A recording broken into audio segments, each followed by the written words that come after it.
안녕하세요. 유재학 감정평가사입니다. 얼마 전 한 중소기업 대표님이 전화를 주셨습니다. 지식산업센터에서 15년째 제조업을 하는 분인데 첫 마디가 이거였습니다.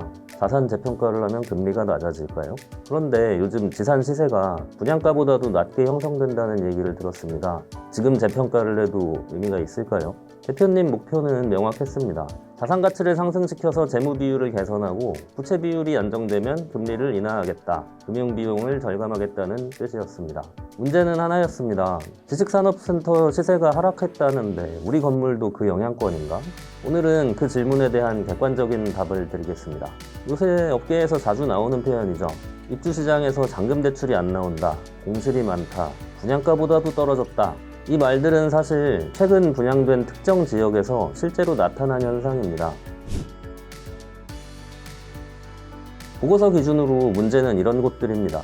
2022년 이후에 공급이 폭증했죠. 송택고덕, 광명, 아산탐정 등 일부 지역에서 동시에 분양이 된 물량들이 동시에 입주하게 돼서 경쟁이 급격하게 증가됐습니다.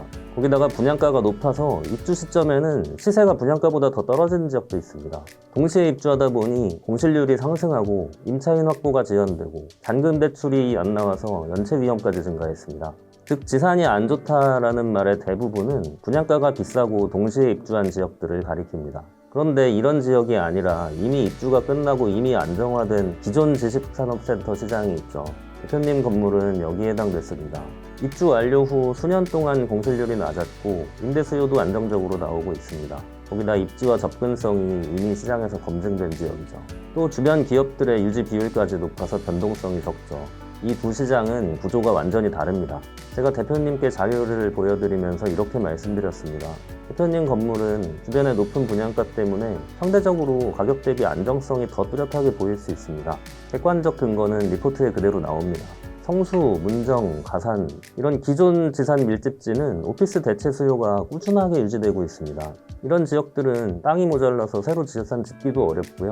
입주 리스크가 없으니 잔금 문제가 발생하지가 않습니다. 또 기존 단지일수록 기업 생태계가 안정돼서 유효 수요가 꾸준합니다. 즉 최근 분양가가 높아진 지역이 많기 때문에 기존 지산의 가격 수준 대비 경쟁력이 상대적으로 부각되는 시기입니다. 이걸 평가사가 논리화하면 자산 재평가에서 긍정적인 방향으로 설명할 수 있습니다. 결론부터 말하면 가능합니다. 그리고 절차만 제대로 잡으면 오히려 좋은 타이밍일 수도 있습니다. 왜냐하면 자산 재평가는 시장 전체 분위기가 아니라 개별 건물의 수익성, 안정성, 비교 가능성을 기준으로 평가되기 때문입니다.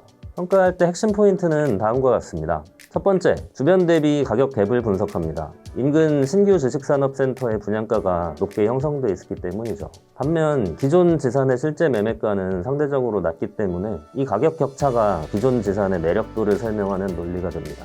둘째, 공실률과 수익성을 봅니다. 대표님 건물처럼 오래된 지산은 단연간 공실률이 그렇게 크게 변동하지가 않습니다. 임대료 역시 마찬가지죠. 안정적인 수준을 유지합니다.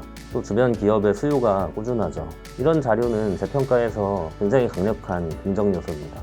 세 번째, 시장에서 인정받는 데이터를 보유했는지 확인합니다. 입지, 교통 접근성이나 업종 적합성, 층고나 전용률 이런 것들이 이미 실거래가와 실제 이용 데이터를 통해서 검증돼 있죠.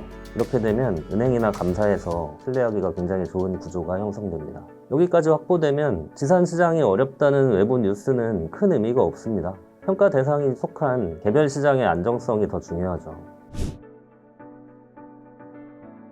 대표님과 이야기하면서 결론은 하나였습니다. 감정가를 올려서 재무 비율을 개선하고 그걸 기반으로 금리를 낮추고 결국 연간 비용을 줄이려는 것. 이 목적을 달성하려면 감정가만 높게 쓸 게 아니고 왜 이 가격 수준이 될 수 있는지 논리와 증빙 자료로 설계해야 됩니다. 이게 평가사가 하는 일입니다.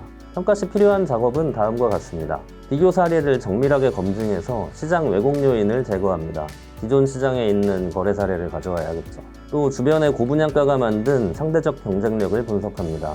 기존 건물의 안정적인 공실률이나 임대료 수준을 정리해서 검증기관에서 납득할 수 있는 설명 구조를 구성합니다. 이 구조가 제대로 설계되면 감정가를 억지로 올린 게 아니라 이 데이터가 자연스럽게 감정가를 지지하는 결과가 나옵니다. 상담 마지막에 이렇게 말씀드렸습니다. 최근 지식산업센터 시세가 분양가보다 낮게 형성된 곳은 대부분 신규 공급이 몰린 지역입니다. 지금 대표님 건물처럼 이미 수요가 검증된 지식산업센터는 시장에서 오히려 경쟁력이 드러날 정도로 안정성이 돋보입니다.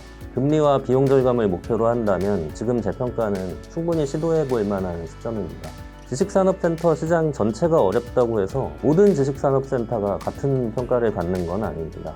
이미 안정화된 지식산업센터는 오히려 지금 같은 시기에 가치를 재정리하는 게 기업 재무구조에 도움이 될 수도 있습니다. 감정평가가 필요하다면, 특히 자산재 평가를 고민하고 있다면 근거 구조부터 점검해보는 것이 먼저입니다. 지금까지 유지학평가사였습니다. 감사합니다.